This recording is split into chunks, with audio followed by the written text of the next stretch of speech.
by Raclavský. The rule of existential generalization is derivability and formal semantics. Thank you. Thank you for coming. I'll be speaking about the rule of existential generalization. And I have to say that, in a sense, my talk is influenced by Quine, who started to play with a quantifier before the Second World War. And he tried to quantify in two. And he found that he quantified in the scope of model operator, and he started to criticize model logic. Model logic struggled to defend their stuff, but during the 70s, the stuff was quite well developed, and even so-called intentional semantics was successfully applied to natural language. But in the middle of 70s, some guys started to focus on the fact that the analysis of so-called propositional attitudes or belief attitudes is not fully captured by that intentional semantics. And after some time, they started to defend hyperintensional semantics. And this is where I started to focus on the rule of existential generalization. So I'm looking, in a sense, back, but I will start somewhere in the middle. So I will try to formulate the rule which is capable to manage intentionality and hyperintentionality, but I will also derive that rule from some other primitive rules of a natural deduction system for partial type theory. But let me clarify a few puzzles which a student of logic may have. Honestly, I had them quite until recently. For instance, in Pravitz, you can find two formulations of the rule, which is labeled e.g. I use the numbers only for my purpose, but Pravitz is ambiguous as regards the terminology. So a couple of questions may be stated. First, which one is the correct rule, whether one is derivable from the second one, why we don't call it the rule of the existential quantifier introduction. And even one may ask what's the point of the substitution notation which occurs in one of the formulations, and how it relates to those Quine's puzzles with quantifying in. Well, first we can notice that at least in partial type logic, the rules for existential quantifiers are independent from the rules of universal quantifier, because the well-known conversion of one quantifier to another is lost, because here the lambda abstracts, the two lambda abstracts denote one and the same partial empty set. The other puzzle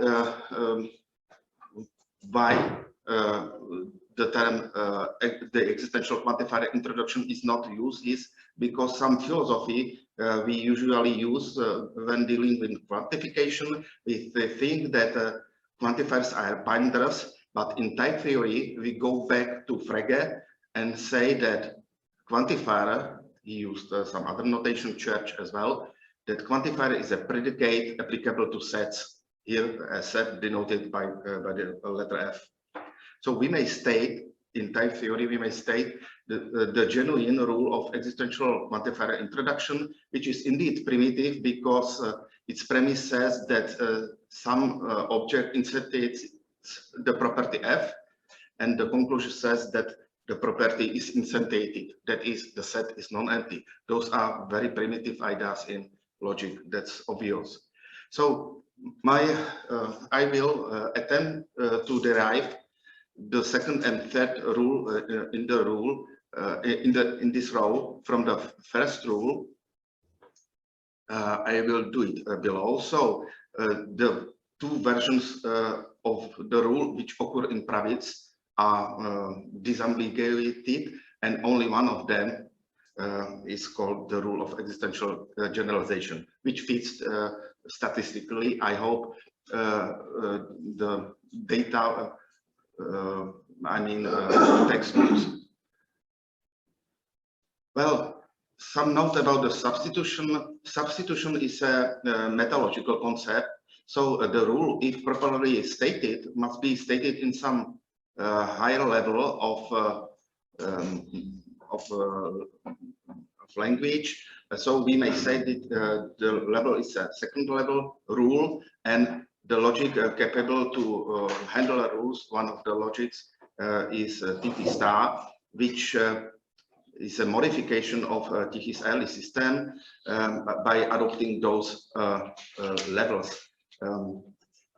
I hope that the point is clear, so I will not talk about it more. Only to remind you of the terminology that opacity discussed by Quine is known as something which opposes extensionality.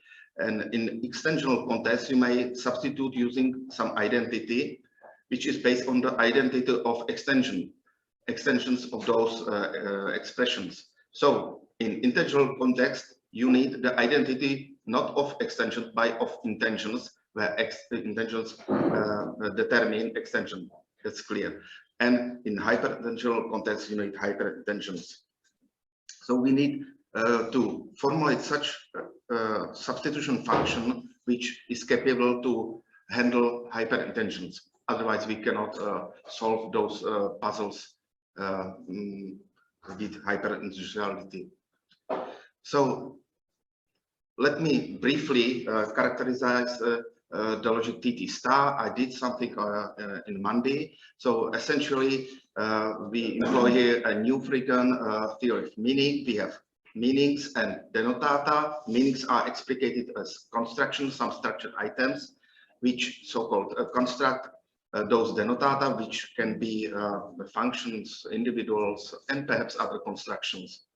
So I will use the familiar notation for stating denotation of terms to directly speak about constructing of constructions, while I may formulate exactly what it does mean that some construction is improper in the sense that it constructs nothing at all. Our language has 6 kinds of terms. I will introduce the last 2 terms during the talk. During the rest of the talk, we have types. What is important here, every variable is tied to some type, which is interpreted by a set of objects. And because we have those special objects, which are constructions, we have even types for constructions. These are many, and we have even function from or to constructions. So the language can be described precisely using that notation. I will only say that because of behavior of construction, we must state such a formulation of freedom of variables which corresponds to that behavior. And for instance, if some variable is free in D, the characterization of the 2 constructions which are employed here is such that D is free, X is free also in this construction. So how is it possible? The quotation marks suggest that the term, the construction construct what is written within corner marks, that is that construction D. It is useful because normally construction constructs some objects, and if you want that construction itself, you must construct it by some other construction. And this say quotation is a trivial way how to get some construction. It's a straightforward and trivial. And these strange brackets indicate sort of evaluation or double evaluation. And in this case, it cancels those marks, so to speak. This fact we have been discussing just now give rise to points 5 and 6 in the definition of substitution. What is important here is that when we substitute into lambda abstracts, the so-called collision of variables is avoided by that condition. We will see how it works later on. But I must say something more important. Well, Carnielli and his mates published a paper on explicit substitution in 1991, but Tichy proposed that explicit substitution, or very similar idea earlier. So in his early writings, this notation stands for something which is not handled within the logic, but within his late logic, this notation stands for this special construction which applies the substitution function to the triple of construction which are mentioned here. The result is some construction C prime, and that evaluating means that we receive the object constructed by that C prime. So this is the construction which treats the explicit substitution. Now, because we apply that logic to natural language, we need possible worlds and time moments in order to emulate those modal and temporal phenomena. And for that, we may use Tichy's transparent intentional logic, or something which is better. We call it, I and my colleague, transparent hyperintensional logic. Anyway, the essential idea is that we have possible world propositions, and a special feature of this proposal is that properties are modeled as functions to propositions. The Tichy's formalization of natural language, even Montague's formalism, it can be translated to transparent hyperintensional logic. The result is similar to this. Here we have some examples of construction which are explicata of natural language meanings. In this case, we have these are sentences which express construction of truth values, and even belief attitudes are attitudes towards the constructions which occur as cited in those explicata.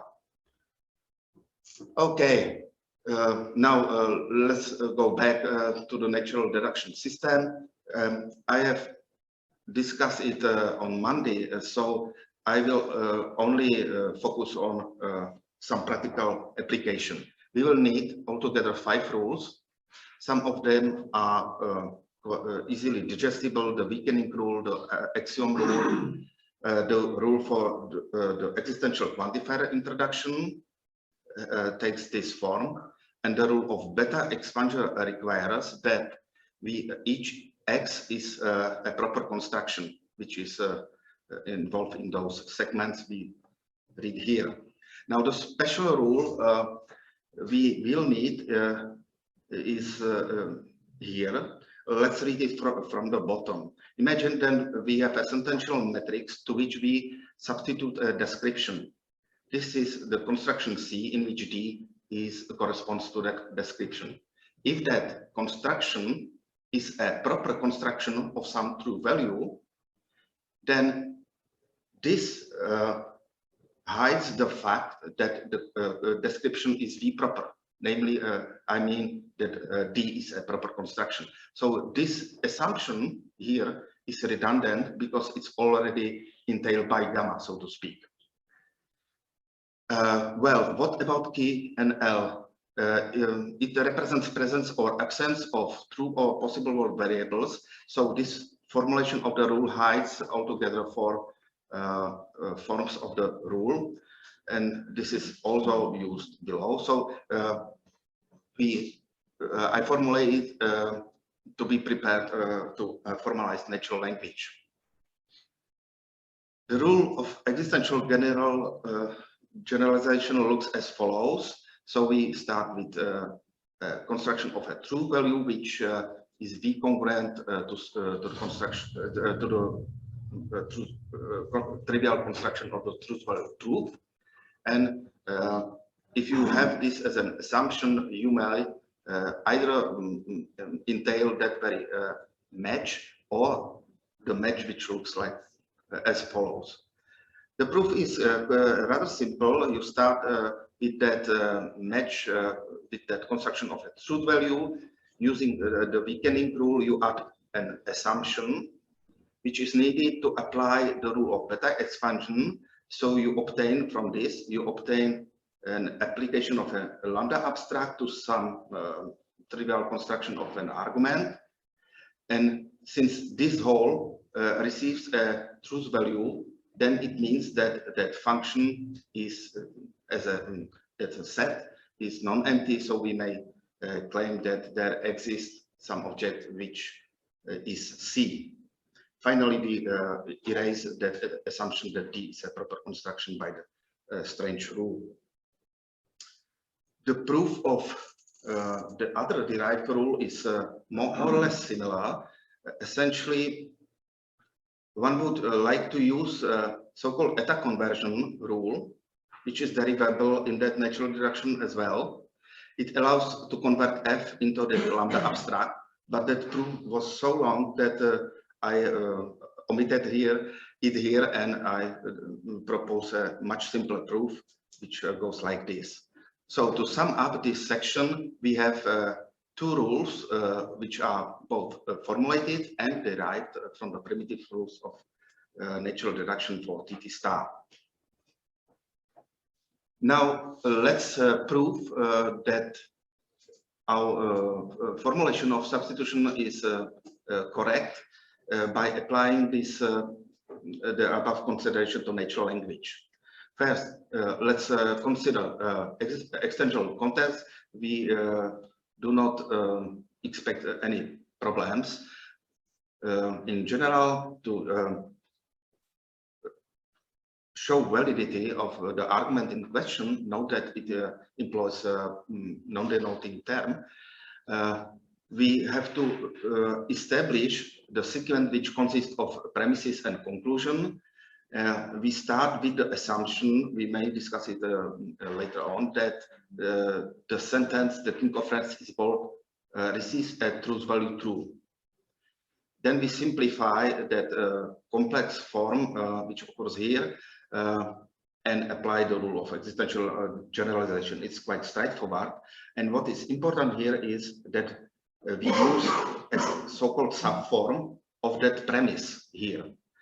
And in what follows, if we can use the subform which reduces to the premise, then we may justify that argument as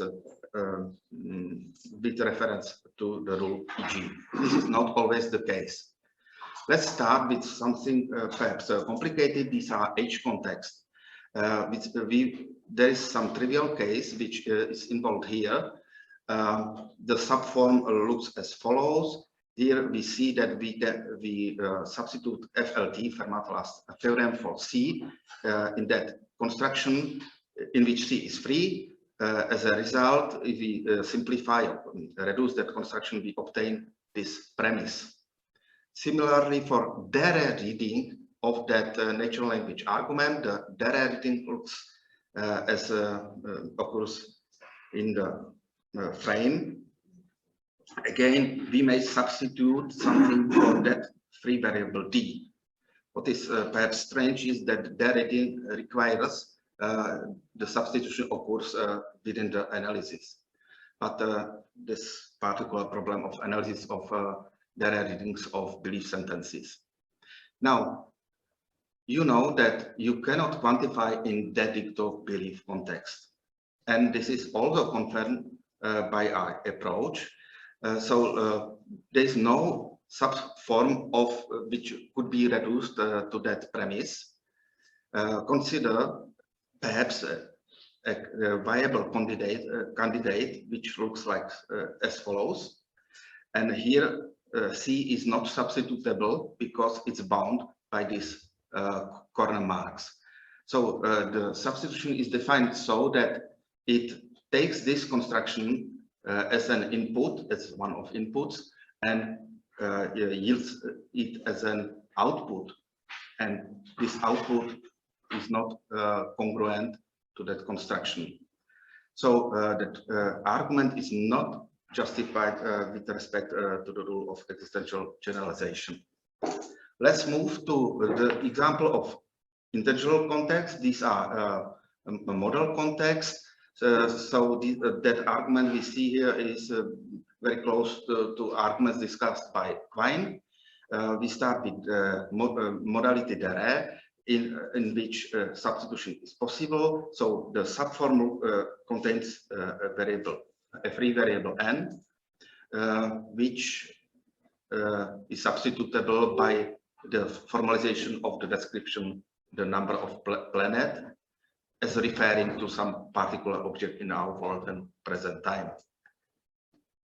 In the case of modality dedicto, it is not so, and the alleged subform seems, at the first look, it seems as a viable candidate, but substitution is defined in order to prevent collision of variables, and no matter with what variables we start here, we cannot substitute this whole for n in such a way to achieve this construction, because t prime is renamed to t prime prime, similarly for w. So again, this argument is not justified by e.g., perhaps by some other rule. And we are arriving at the conclusion. So I use explicit substitution to formulate the proper rule of existential generalization, and I derive it from the rule for introducing the existential quantifier and some other rules. Essentially, I followed the content of my recent paper, which is now online, and transferred hyperintensional logic, various things related to this, such as paradoxes, layer paradox, Montague's Kaplan-Montague's paradox, and so on, are discussed in my recent book. Thank you for your attention. That's it.